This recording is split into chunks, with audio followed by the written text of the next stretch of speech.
On Overdrive this week, Shumi checks out the youngest member of the Benelli brigade, the TNT 300, some of India's best kept vintage and classic cars at the 2015 Cartier Concours DElegance.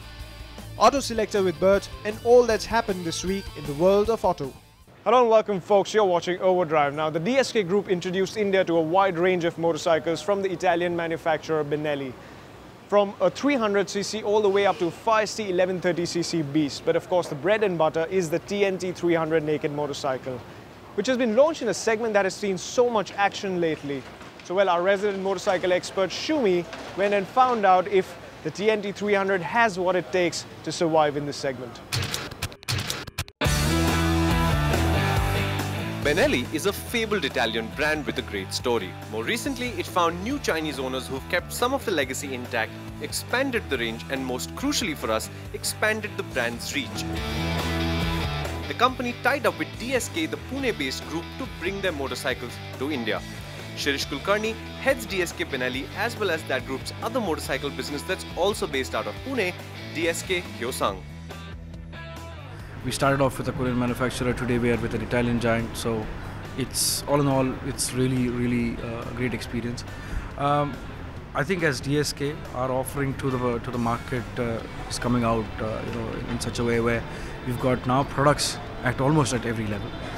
Plus what DSK stands for is the service. So the customer service and the back end, that's where we are getting stronger by the day, and all our experience that we've gathered from the car world, we're implementing it in the bike world as well. 2015 promises to be the year that the premium motorcycle segment in India takes off. The latest entrants are Benelli, who've come with DSK. They have 5 products and you'll see them on the show. And we're starting with their smallest product, probably their most important product right now, the TNT 300.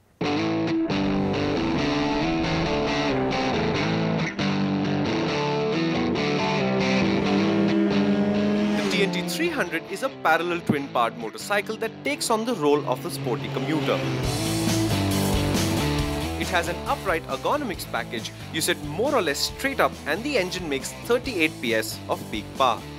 More importantly for us, like all of the other DSK Benelli products, this one too will be put into CKD production at DSK's Y plant near Pune to keep the prices low. Now there's a pro and a con to that. The pro is that CKD is cheaper than CBU, as in assembly has lower duty implications than full-on imports in India. But the con is that in the case of twin-cylinder motorcycles displacing 250 to 300cc, assembling in India has so far failed to give them any significant pricing advantages. But let's not jump the gun, let's start with that engine. So that's the 302cc parallel twin that powers the motorcycle, liquid cooled, fuel injected and all of that. But the thing about it is that when you open the gas, the 38 PS of peak power, that's not really the story of this engine. The story of this engine is the noise that thing makes, and it's a brilliant loud noise. How it got through our noise norms, I don't know. But I'm telling you, there'll be a lot of people who listen to this and buy it just because of the way it sounds. You might wonder why the noise rather than the performance is the story of this engine. Well, that's because it's a relaxed engine in feel. It responds smartly to your throttle work, but it likes to take its time to get around the rev counter. The motorcycle itself is not slow, but it sort of suggests that not everything is about firecracker performance.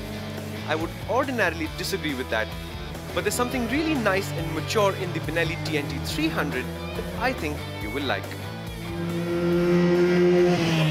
What is it like to ride the Benelli? Well, I like the chassis because it sort of is in character with that engine. It's not lazy, but it's not particularly quick either. And I quite like that feeling because when you go into a corner, it has a sort of neutral feel and it does what you want it to without being particularly eager about it. And I think that's nice, calm and reassuring. It's the same with the ride quality as well. I do wish it was a little bit softer than it is, because when you hop onto something else and come back to the Benelli, you'll notice that sharpness. But overall, it's a calm, reassuring motorcycle, just like the engine is. And I think that's why it works so well, because the engine and the chassis work so well together.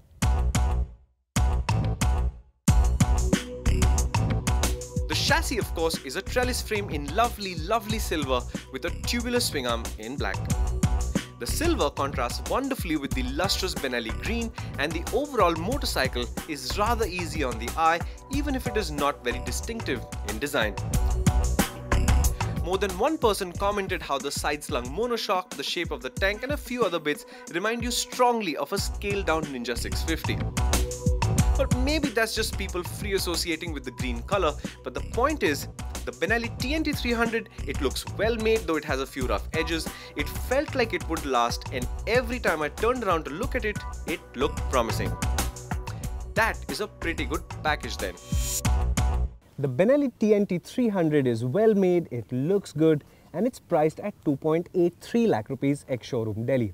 Like the other twins in its class, that's a little bit expensive.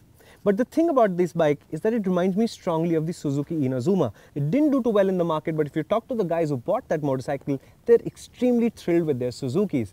The reason is, it requires a little bit of maturity to appreciate what this Benelli is about. We are a young market and we believe everything should be value for money and maximum bang for the buck, and that's not what the Benelli is about. What this bike is about is a more calm, relaxed, touring sort of feel. It's got long legs and there's probably a very nice tourer in there, but you won't discover that until you get over the fact that it has 38 PS, but it doesn't really feel like it does. That maturity is what I'm doubting, whether our market will be able to accept it right now, or will it take 2 or 3 years for this kind of a motorcycle to find a cult following that will never leave it. I'm just not sure. The TNT 300 will of course face a lot of competition from the likes of the KTMs and the Kawasaki's, and of course the new Pulsars as well. But where it scores highly is the balance between performance and comfort. Now will that resonate with the Indian mindset? We'll wait and watch. It's time now for our first break. When we are back, it's Auto Selector with Bert and all the happenings from the world of auto. Welcome back, you're watching Overdrive now. It's that part of the show where Overdrive's editor Bertrand D'Souza lends his expertise and answers your viewer queries. Thanks for joining us, Bert. Our first question comes in from Oswin from Goa. Now, Oswin wants to upgrade his motorcycle to a performance motorcycle. He's been riding the Pulsar 180. Now, he's got the KTM Duke 390 in mind. He travels about 45 kilometers daily and 90% of that is on the highway. Now, his only concern is the ride quality, and he's heard that the coolant is susceptible to leakage. So should he buy the KTM Duke 390 or should he wait for the new Pulsars? Well, the Duke 390 is a fantastic choice, Oswin, and I think you really should go in for that motorcycle. Great motorcycle to ride, fun to be ridden in urban or on highway conditions. As for the issues, the reliability issues, the coolant leakage is something that we've not really come across. There's nothing that's been brought to our attention on that front. However, having said that, the suspension settings on the Duke 390, yes, they are stiffer, but that's also where the great handling and dynamics come from.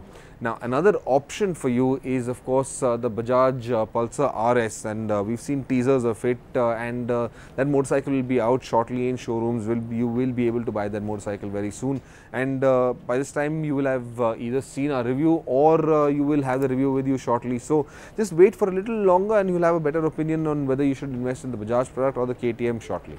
Okay, our next question comes in from Nitin Khatse. He's looking for a sub 15 lakh SUV or an MEV that can seat 7 people. He's looking for reliability and comfort. Now, is the Innova his best bet or are there any other options for him? Also, he wants to know if the Innova is expected to receive an upgrade anytime soon. Well, the Toyota Innova is a perfectly good vehicle, and Toyota has every intention of updating that product, principally now because it's got a very strong rival, a very strong contender for that for the tag of the best-selling MUV in India today. Renault has just well, we've just driven the Logi. It will be launched very soon, or probably will have already been launched, and that product has been a fantastic product. We've been quite amazed by what it has to offer in terms of ride comfort, in terms of quality, in terms of space utilization, in terms of performance. It will be, of course, cheaper than the Innova. So it takes the fight to the Innova. The Innova, of course, will get updated. There will be some refreshers, but it's not going to be an all-new product, at least not immediately. However, having said all of these things about the Logi and the Innova, where the Logi is concerned, reliability is going to be the one big question, because it's just too early in the day to say if that product is reliable. Nonetheless, gauging from previous experiences, we've seen the Duster, and the Duster does not seem to have any problems so far. And since this Logi is a similar package to that as well, uses the same engines also, I don't think there should be too much of an issue with the Logi. So just wait till the prices are out and you can go for the Logi. Otherwise, the Innova continues to be what you should look at.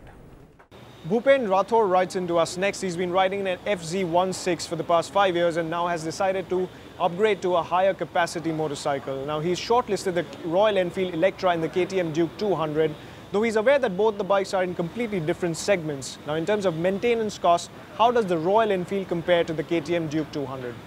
Bhupen, I'll make this very quick. The Duke 200 is definitely going to be a lot more easier in your world than the Royal Enfield Bullet.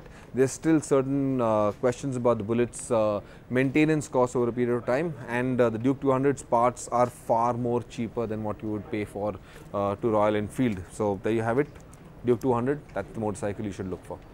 Well, that's all Bert can answer this week, but keep sending your questions at helpdesk@overdrive.co.in and we'll try and get Bert to answer each and every one of them for you.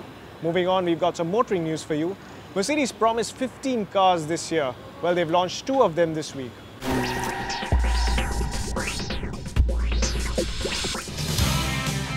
Earlier this week, Mercedes-Benz India launched the new CLS Coupe at 76.5 lakh rupees ex-showroom Delhi and the E400 Cabriolet at 78.5 lakh rupees ex-showroom Delhi.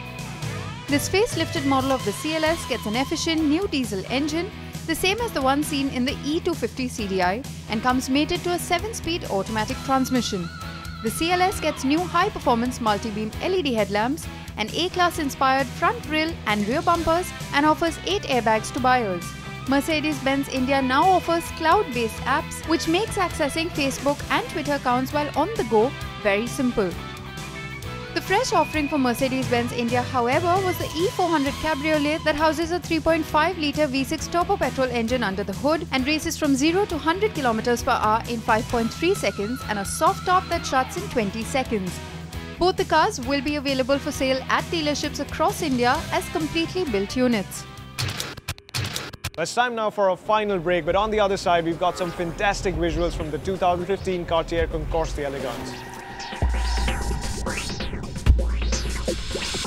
Welcome back, you're watching Overdrive. Now it's been 8 years since Cartier, the luxury brand, held the inaugural Concours d'Elegance in India, and since then the vintage and classic car movement in India has been taken to another level, a level that's been recognized by the international community. Well, now they're back with their 4th edition that was held in New Delhi recently, where the best embodiments of automotive heritage of this country were showcased. Take a look.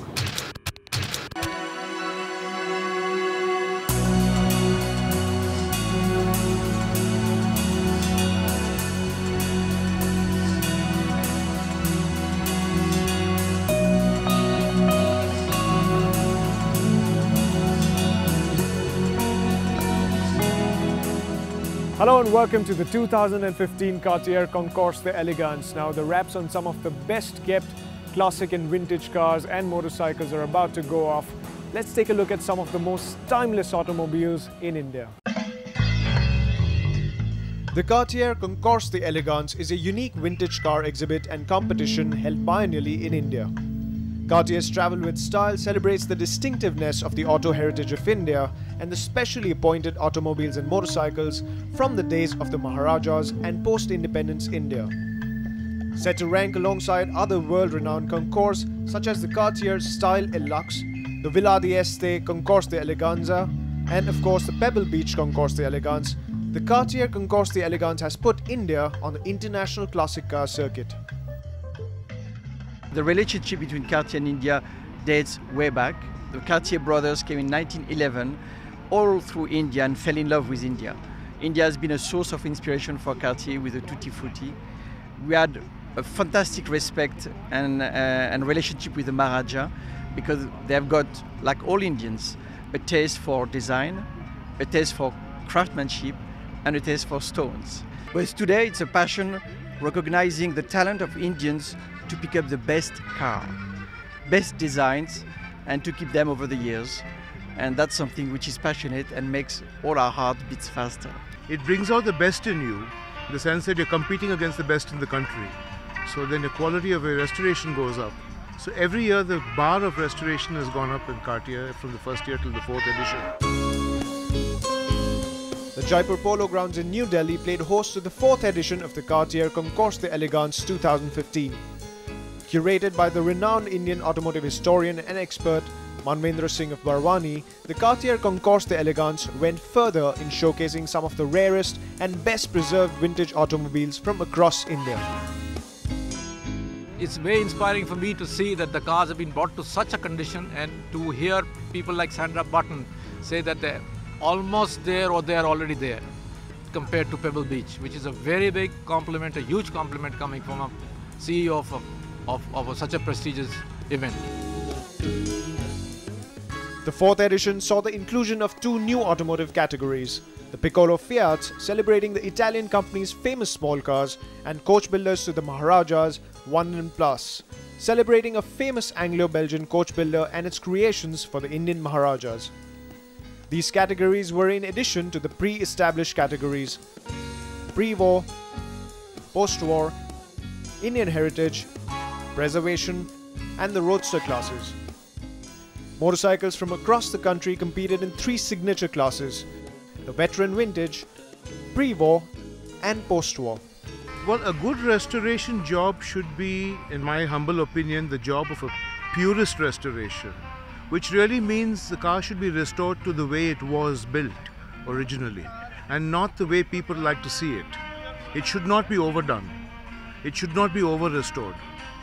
Even your paint finishes have to be in line with the period in which the paint was manufactured. So you can't have a very high gloss paint in a car of the 30s, for example. Your quality of your job and the finish that you achieve, both put together, really bring out the perfect restoration. Setting the bar higher from the previous edition, the Cartier Travel with Style 2015 showcased 82 of the rarest classic automobiles and 32 best preserved motorcycles from the esteemed stables of the Indian royal patrons and noted private collectors. The design exhibit was judged by world-leading designers, some of the most successful motorsport veterans, industrialists, and most knowledgeable collectors of classic cars. Big surprise, because I got this invitation, kind invitation from Cartier to come here to be judging this Concours of elegance, and being here with this beautiful car really is a big pleasure.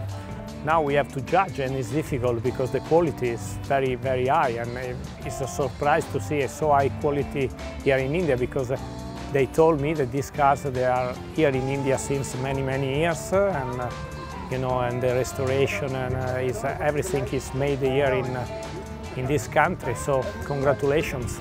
I mean, of course, it's always very pleasing to see this passion for all cars. You know, and we know that India, starting with the Maharaja, and it has always been a culture of collecting and maintaining life on cars which are like a sculpture, like a piece of art. And being here today in this beautiful location, with people who are enthusiastic about cars, is one particularly if you love cars yourself. I mean, it's a big moment. Apart from the winners of each category, there was one car and one motorcycle which was just the best in show. The best car of the show was a 1933 Minerva AL40 HP owned by Diljit Titus, and the best motorcycle of the show was a 1936 Royal Enfield 500cc owned by Parvinder Singh. Well, it's about time these timeless beauties get their due. But one thing is for sure, that the Cartier Concours DElegance has managed to generate that level of excitement amongst collectors and aficionados alike. Well, that's it from this episode of Forward Drive. You can watch this episode and all our previous episodes on our YouTube channel. You can talk to us on Twitter and Facebook. Until next time, it's goodbye.